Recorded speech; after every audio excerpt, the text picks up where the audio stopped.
All right, for our final talk of the day, we are going to transition from axioms that included uniqueness of the vacuum to a theory with many, many vacua, and how AI can help us tackle that. It's a pleasure to have Sven Krippendorf here from the University of Cambridge, who has been doing great work in this area for many years, and will tell us lots of great things. Thanks, Sven. Yeah, let me also start by thanking the organizers for putting together yet another really exciting workshop. So what I want to talk to you about is, I want to talk to you about recent work we have been doing at the frontier of using AI to help us understand quantum gravity, or respectively string theory, a bit better. So as this is a broad audience, let's recap why we actually care about this. I know there are some domain experts here, but basically we want to understand systems when quantum effects and gravity are relevant. They can be in the early universe, they can be at black holes, but these are the systems we are interested in. And you might wonder, okay, why do you care about those? Because we like to ask why questions, and we want to understand actually what is maybe the true nature of space and time. So this is the big picture of why we care. How do we do this? There are multiple approaches to quantum gravity. And it's a field which has decades of research with diverse set of approaches. And we're naturally going to zoom in for now into a subset of things. And here we're going to zoom in on the context of string theory. Now, as we are in a machine learning workshop, we should talk about the data domain that we're actually working on. We're not working on images necessarily, but what we do work on is we work on functions and algorithms, broadly speaking. Now, these things are being constrained, and these are constrained by things like mathematical consistency. One thing that we want to tackle is we want to get down to measurable predictions at some point. Good. Now, what do we mean with mathematical consistency? And I think this is quite interesting to reflect on a little bit in the era of we prepare some data set that we throw at some LLM to learn actually what's going on, get some AI scientists to do things.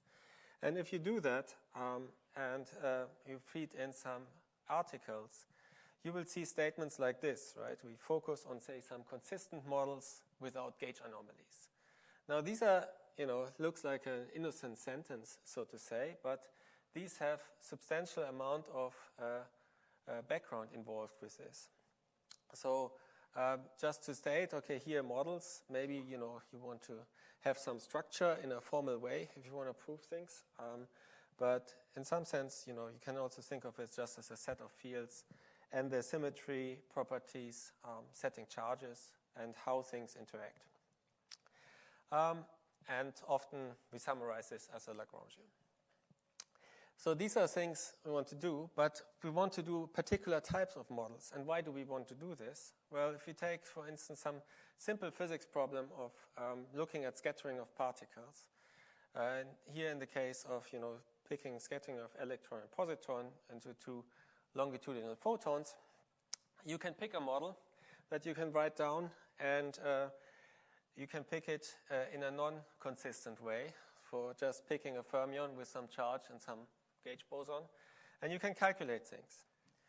And so I want to illustrate this because this is obviously to see whether something is consistent or not consistent. In the end of the day, has some physical consequences. In this case, what you would do is you would do some subsequent calculation of the scattering amplitude, and you would see that in the end of the day, the relevant contribution to the amplitude scales with the energy of the process. And that is dramatic in this case, because in this case, this would violate the conservation of probability. In particular, if E becomes larger than M, this becomes violated. Yeah? And that's something we do not want to do necessarily in a very easy way. So if you do this in a consistent model, so in this case, a consistent model where anomalies are cancelled, this amplitude actually automatically is generated to vanish. Now I'm stressing this because these kind of things like mathematical consistency constrain allowed models. And this is something which also connects to Lucas's talk yesterday, is that these additional constraints that we have go beyond just stating things about simple symmetries.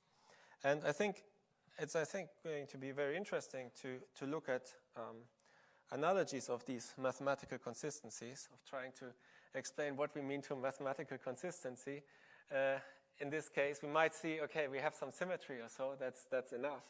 But in the end, what this is being violated here in the, if we're looking at the corrections that happen in this process. And so the analogy I came up with is, if we want to say what an anomaly is to a computer scientist, was basically think about, okay, you impose some rule, like you don't sell alcohol for under 16-year-olds. But in the end of the day, is this violated in a society? Potentially, yes, because obviously they're going to ask, a 15-year-old is going to ask their friend who is 16-year-old to buy their alcohol for them. And so in that sense, this is something which appears also, these types of problems can be related to more general problems if we're looking at any kind of systems, dynamical systems that are happening, which I think will be very interesting discussions, because with symmetries we know how to do this in neural networks, right? We know the whole beautiful story about geometric deep learning, but I think this is very much open in terms of what are good structures. Good. Let me talk a little bit about what do we mean with the second part, bullet point, what do we want is measurable predictions. So we start with some quantum gravity model. And as I said, this is some mathematical structure. You literally, you pick some Lagrangian, and you see what is there. And what you want to do then is you calculate things. You calculate things like spectra. You calculate like the relevant scales of physics. You calculate the cosmological evolution of it, and you look at low energy observables. But what we're really also interested in is the inverse problem, namely, how do observables constrain the space of quantum gravity models? So how do we go back? So this is, if we have something that is consistent with any low energy observables, how does this constrain this space or this space of Lagrangians effectively? Yeah, what is the viable range? So to do this, let's be concrete now in this picture. Let's go to the realm of string theory. So string theory is something which is living not just in 4 dimensions, but it's something that's living mostly in some 10 dimensions. And what we have is we have dynamical extra dimensions. These we often call moduli fields. And what we want to do is we want to understand the physics of those. The physics of those is typically, associated to some significantly higher scale than what we look at colliders. But we nevertheless want to have a go at this.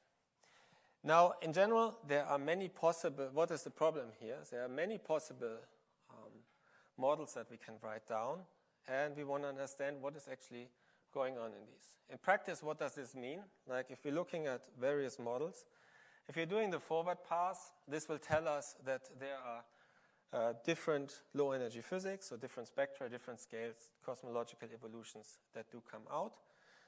The combinatorics of these are, very large effectively, right? So we have to be smart about doing this.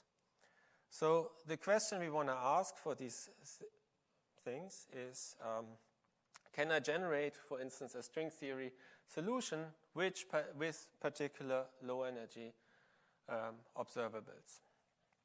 And if I look at the class of solutions that have these, do I see some structures in the string theory solutions? So by now, you might be asking, especially if you're not a string theorist, can you actually give me something that is useful? Yeah, can you give me a string theory that realizes at low energies something that is consistent with all experiments and observations?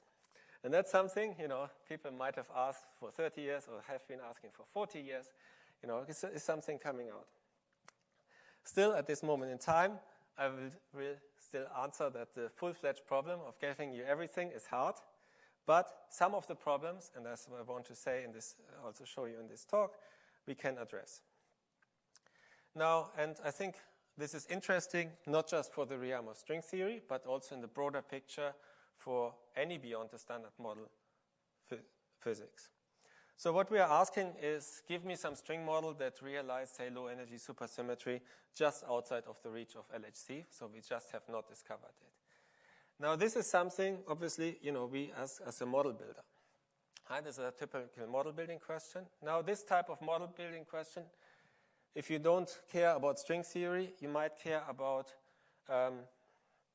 something like tensions in cosmology. So you might ask a similar question of, give me some high energy model that solves the Hubble tension. So if we are able to find methods to address this question, we can also address this. What I will argue, and I'll show you in the explicit examples, is that these string questions are actually more easy because we can constrain ourselves to a smaller set of theory spaces. But we can go further, because we can go further to ask questions about probabilistic questions. In particular, here I will talk about so-called flux compactifications, where we can ask about conditional questions. Okay, what is the probability for given UV parameters, given some observable constraints? But also, how likely is it to find particular string vacua in this particular class?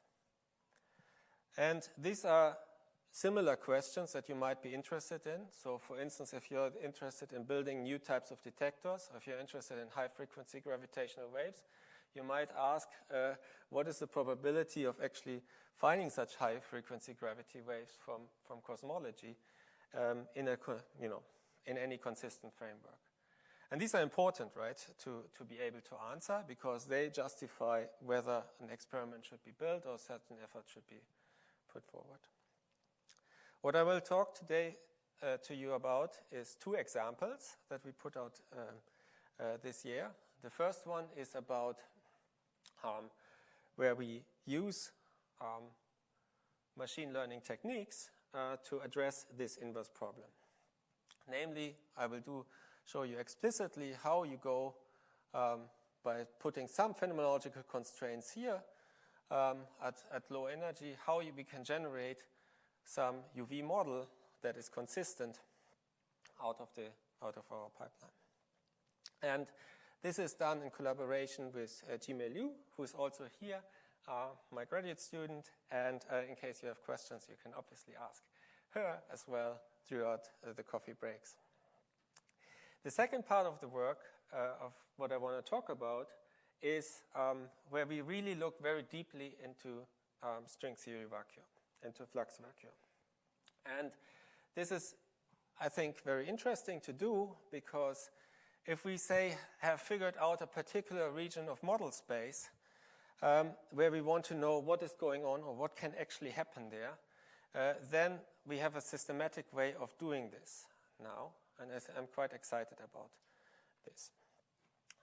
This is very similar if you're coming from an astrophysics or cosmology background and you want to look at some system very carefully. You want to make some targeted observations. That's the equivalent what we are doing here. Okay, so let's look at the concrete case that we are looking at. For us, our model space becomes discrete, and we're looking at flux vectors that are subject to some consistency conditions.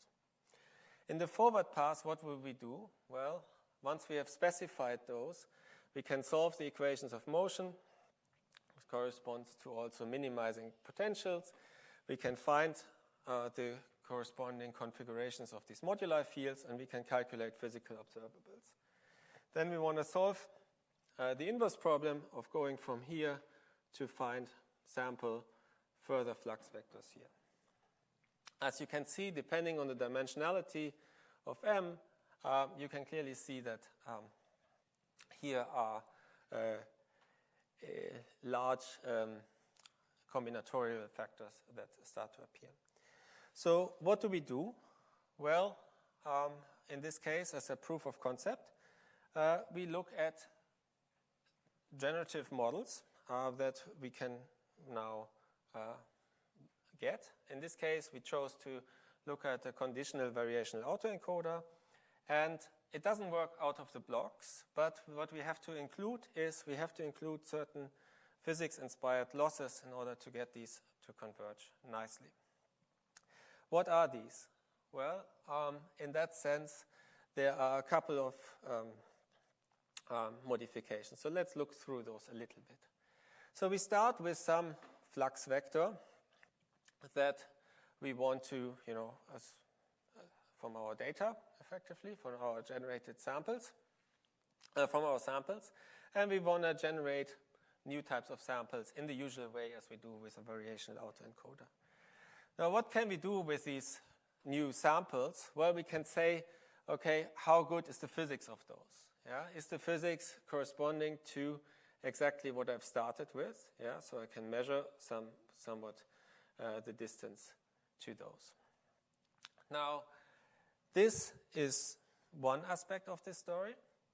The other aspect of the story is that we want to have a kind of interpretable latent dimension in the sense that we can sample properties very closely from the in such a way that we can sample conditionally on this latent space.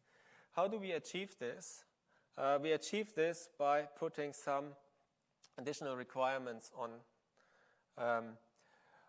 the mean value that we are having for our variational autoencoder and putting an appropriate loss on as well.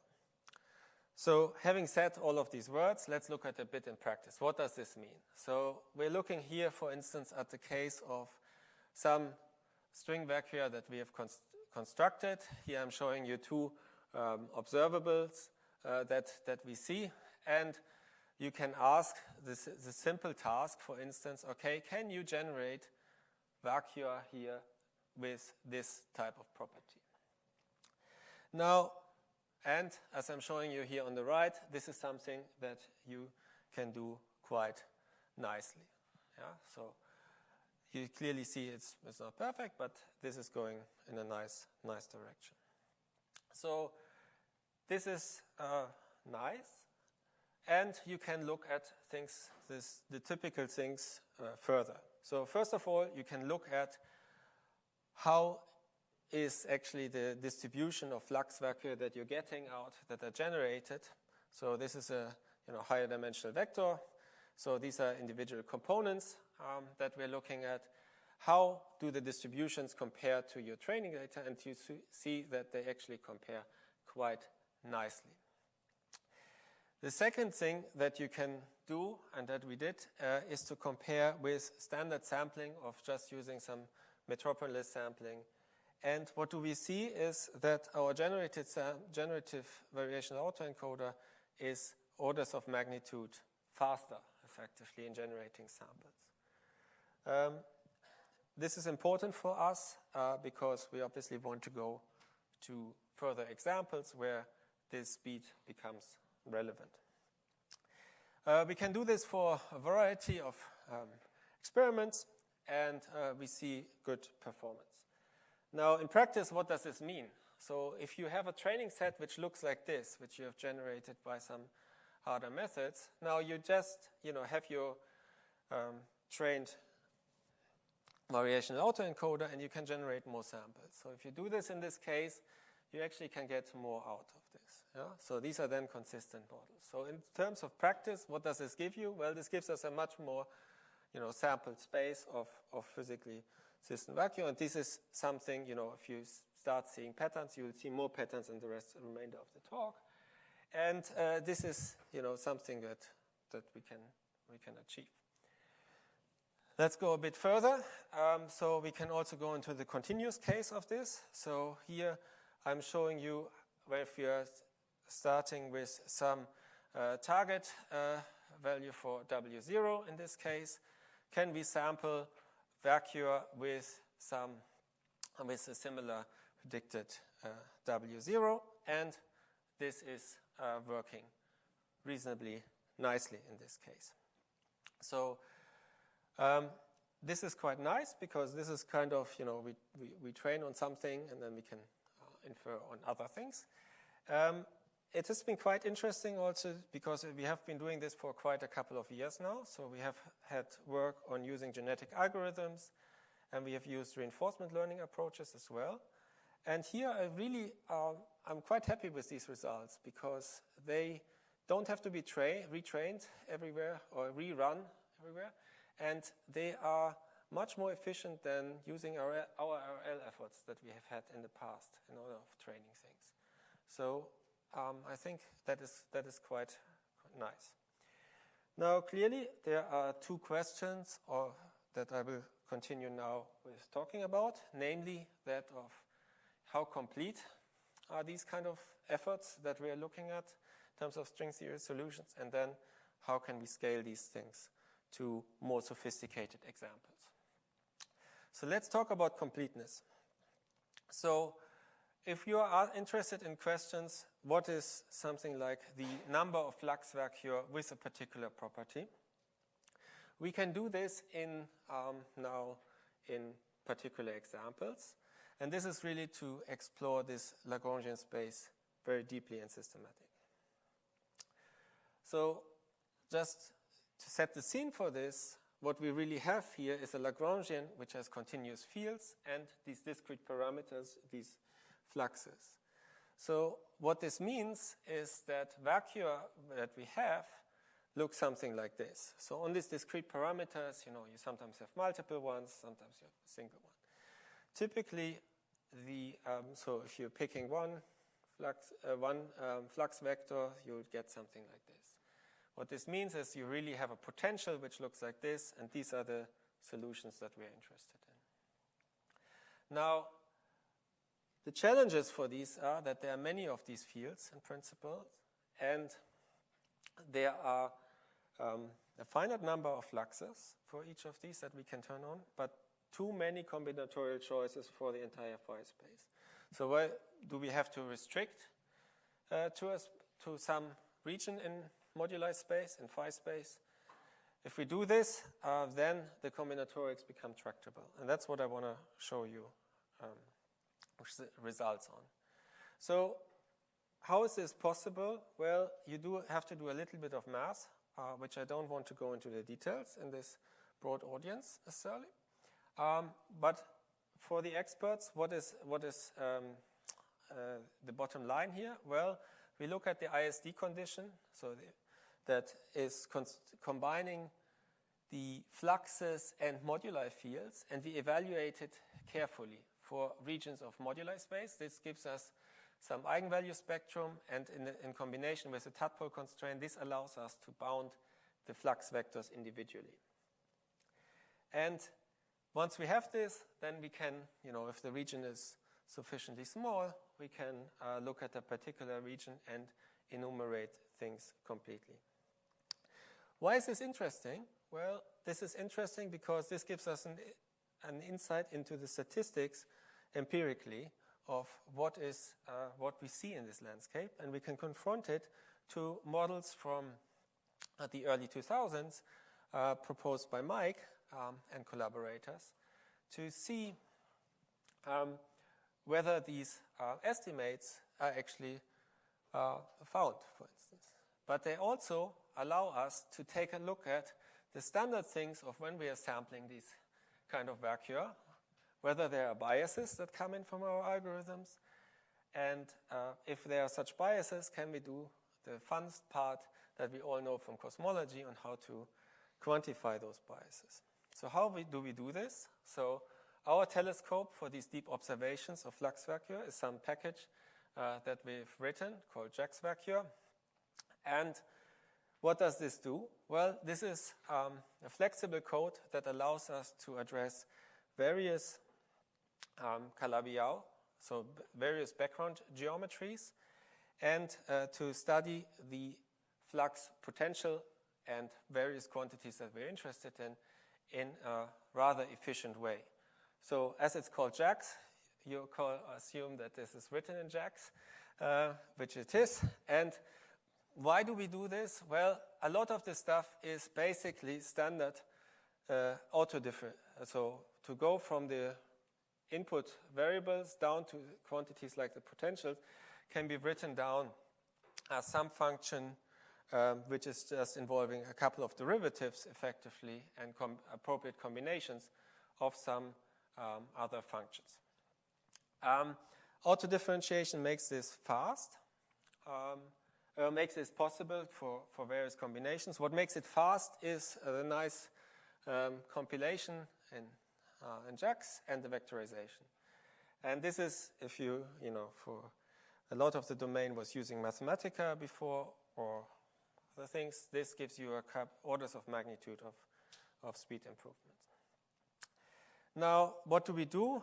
How do we get our observations? Well, we fix the region in moduli space, we fix the tadpoles, and then we generate a box of flux vectors for which we want to study. We find those flux vectors, and then we check whether they have already appeared or whether they are, and whether these are consistent solutions. So let's take a little bit of a look at what we've got. We took the example, namely P1169. So this is a complex projective space, a weighted complex projective space, and a hypersurface in that. We know all of the low energy EFT of this, so we can look at a particular choices. In this case, we created various data sets, with some of which are exhaustive for smaller and larger regions of moduli space, respectively. So let's take a look at this. So what we find is then we'll find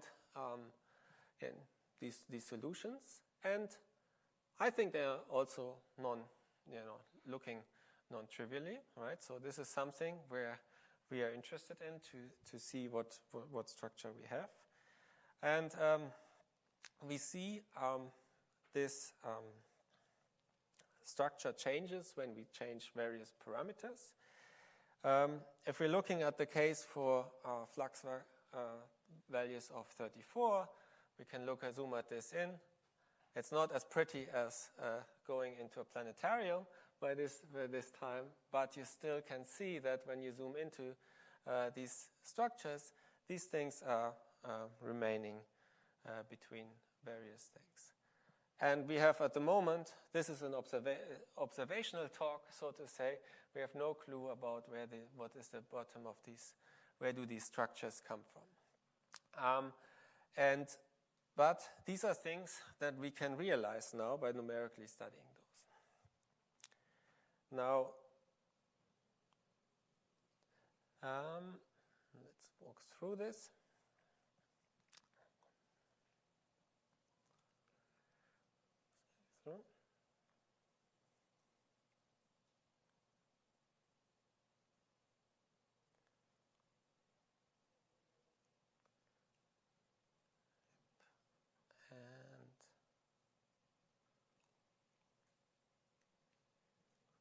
Okay, so let's look at the other data set. Let's look at data set B.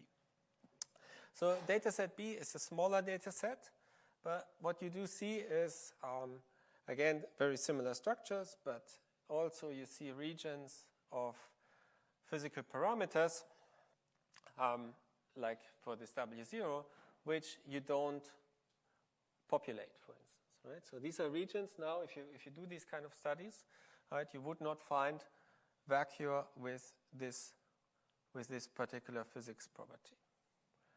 So these kind of studies are interesting, I think, because now we can really see, okay, where are empty holes, effectively, in a much broader class of models. When we compare things we can compare to previous efforts on seeing how do these densities scale. So these densities scale as shown here. So we have some statistical expectations, and we can compare this to our observations, effectively. And we do see differences, but they are at a, depending on your eye, they are at a, small or bad scale. But these kind of studies we can do now, and we can do these now empirically. One of the questions you might ask is, okay, how about the spectra? How about the masses that you're getting out? And again, this is interesting, I think, to look at, because I'm showing you here the distributions that we do see, because for two reasons. So one is you might ask, okay, what are hierarchies that you can get in terms of masses? So I'm showing this you here in ratios of the other relevant scale, namely the gravitino mass. And you see that we find hierarchies for these kind of solutions. Now, with these studies, you can also ask, okay, what are the largest hierarchies that you do find, and how do these structures look like? And here we do find solutions with small W0, and we can look at, that they are well in the perturbative regime.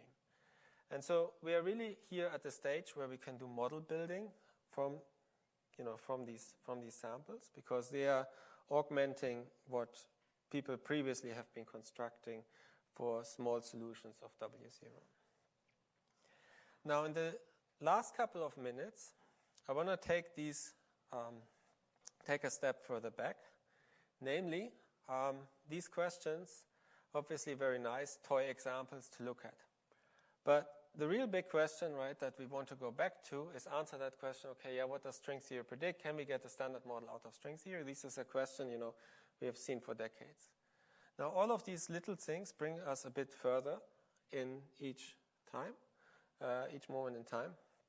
But what we really want to do is we want to scale all of these discoveries to get more substantial, more complete answers out of our efforts.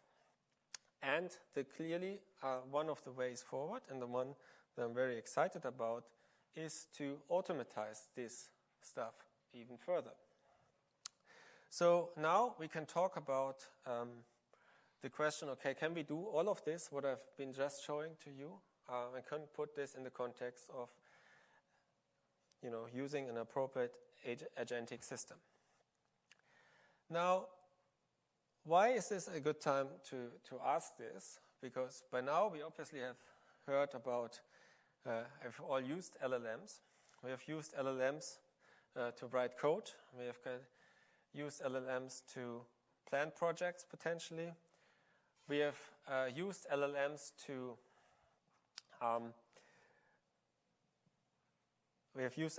to critique themselves, and we have used systems like this to conduct research and write up results. So there's a series of papers doing such things, such as the AI scientists, etc. One of the efforts that we are putting forward in Cambridge, we call CMB Agent. And these systems are very similar with respect to various other systems, in the sense that you have certain kind of flow charts of how you go through. They involve planners, they review plans, and they push them forward. They look at whether codes that they produce codes, they run codes. They look at the results, whether they satisfy criteria. So this is very interesting, and I think rather remarkable that they can do this. Now this we want to obviously push forward in order to not just apply in the context of astrophysics and cosmology, but also to push this into the realm of our string theory type of projects. And really, I think as these results are quite impressive, what we're getting, it will be really interesting to see what in a year or 2 years, all of these efforts that I was showing to you before, we can actually get automatically out within a couple of days, minutes, hours, etc., however long this takes. So let me conclude. So quantum gravity is something super exciting, right? I think. Yeah? This has been exciting for a long time, and it still remains exciting. I think there are lots of questions that we can't deal with. And what they are also good for is now we can use very interesting numerical techniques to actually answer these questions and to give us a new handle on questions that we could not do beforehand. So in particular, what we get out are statistical models of string theory effective field theories. So we can answer questions like giving me some flux vector, give me some UV model that has some particular low energy property. This was possible by writing down, modifying particular standard architectures. So in terms of methods, that's what we have to do. As in other applications of physics, right, where we use ML successfully. Now, what we also can do is we can really look with these numerical methods now into regions of model space very deeply. And this is quite exciting. Now, what lies ahead of us? Well, we have to really ask, okay, can we reproduce such plots, such analysis, other papers, get similar code out that we worked with Jack's Vacuum by using appropriate agentic systems. And in terms of the models that we do use, I think one thing which is very much open is to look at which, have we got good systems that incorporate these mathematical consistency constraints automatically. Because again, the search spaces in these spaces, in these model spaces are super huge. So any kind of reduction that we can do promises us to give us a significant boost in terms of search capabilities. So with that, I want to thank you for listening, and I want to announce also one more conference in this domain, namely this is a conference series which actually started by the chair a couple of years ago. I think we're now in the 9th edition of this that will come up, and this time it's going to be in the UK. So please take a look and register if you want to come. So thank you very much. All right. Thank you, Sven. Questions for Sven?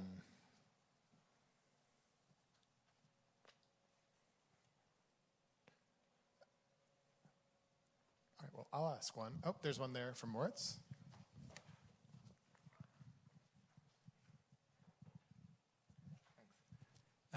Yeah, thanks for the very interesting talk. I guess sort of as a conceptual question, they clearly was 10 to the 300,000 possibilities or so. Clearly, even if we knew the answer, it would be impossible to store and analyze and so on. So it feels to me like that to make substantial progress, we need to cut down the space more with reasoning rather than with statistical analysis. So I guess my question is, to what extent you think that maybe automated LLM reasoning can help with that? Yeah. This will be very interesting. So I think yes. So the hope is yes, that this will be done. And I think one thing I'm particularly excited about this in terms of the numerical aspects of things. So when you do this kind of coarse sampling of things to get some ideas of what could be directions to do, to look at, you might see things like, okay, there are these regions here which are not possible to exclude. So now you can obviously formalize this as saying, okay, there exists no vacuum with this type of property. If you're thinking about, where does this go in terms of vision, right? So you might have heard about these statements that being made about it's not possible to get a de Sitter vacuum out of string theory, also often known as swampland conjectures, etc., and the whole swampland program. And so in this context, what you have here is a data-driven kind of look at things, which I find particularly useful because the data that we intrinsically have here is high-dimensional. So there are lots of dimensions that we can look at. And so the conjectures done by humans and the kind of reasoning that comes then with this is based on low-dimensional kind of low-dimensional projections of the data. And so here, that's why I think this is going to be very exciting to look at these kind of things together. Now, having said that, clearly we should see it, right? We should really, build reasoning models that can actually do this and start do such constraints. Thanks. Other questions? Aaron has one right behind you. Just a quick question. Which moduli spaces have you considered? Cool. Yeah, so here the second part where we did this deep scan, this was P1169. So this is like we are interested in complex structure moduli space, so complex structure plus dilaton space. Similarly, also complex structure and dilaton for the first part of the example. And there we did this in terms of very simple toy examples, also to match with the reinforcement learning and genetic algorithm efforts to see comparability between those.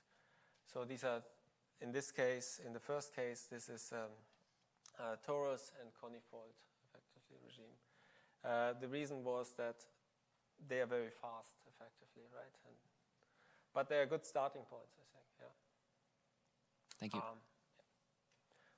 But this JAX vacuum thing is something which is written at the moment for the complete large complex structure regime for many moduli cases, and we've run this, but I didn't put this in this talk.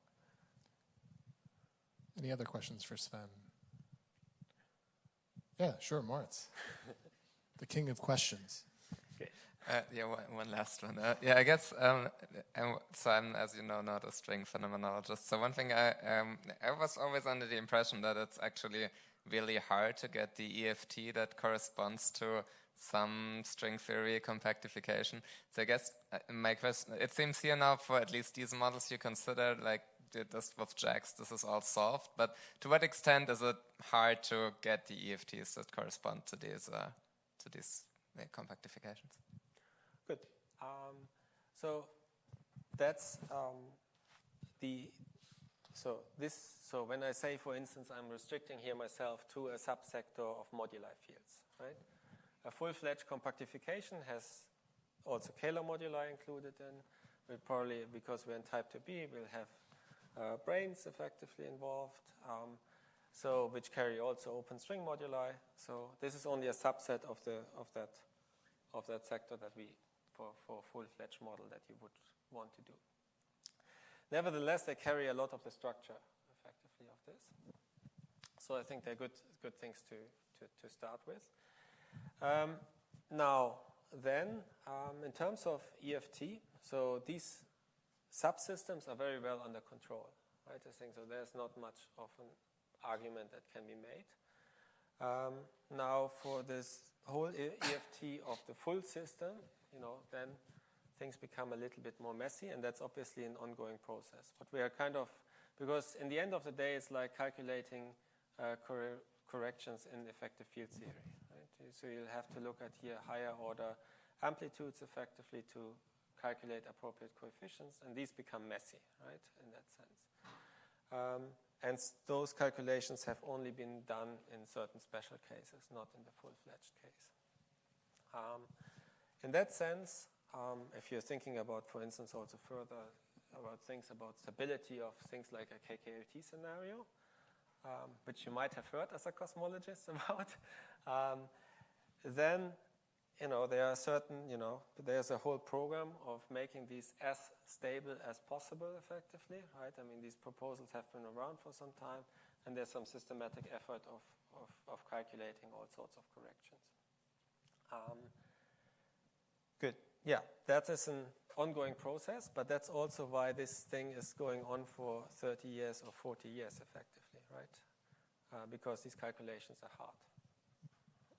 Hi, I'm also not a string theorist, but so I know about like people are trying to have some boundaries on the EFTs. So when you have to do LLMs or ML models, how does the swampland program and all of that come into play? Cool. Yes, so this is exactly, I think, so we are looking at empirically, essentially, trying to sample that space, right, to really understand what's going on. And so you can think of this, for instance, as a boundary in this space. Yeah? So this region of phenomenology would not be accessible. Right? So these are the things that you can't get effectively. And that's explicitly looking at this. Now, you can ask, for instance, now, I mean, and we did this with other cases for looking across this is for one geometry, right, that we see, for one type of string theory solution. Now, as I said, there are many, right? You have to ask then, okay, how universal are such statements here? Yeah? And that's also part of, having these tools around that allow you to look at a larger fraction, not a complete one, but a much more decent set of what is actually possible. Because what has been often the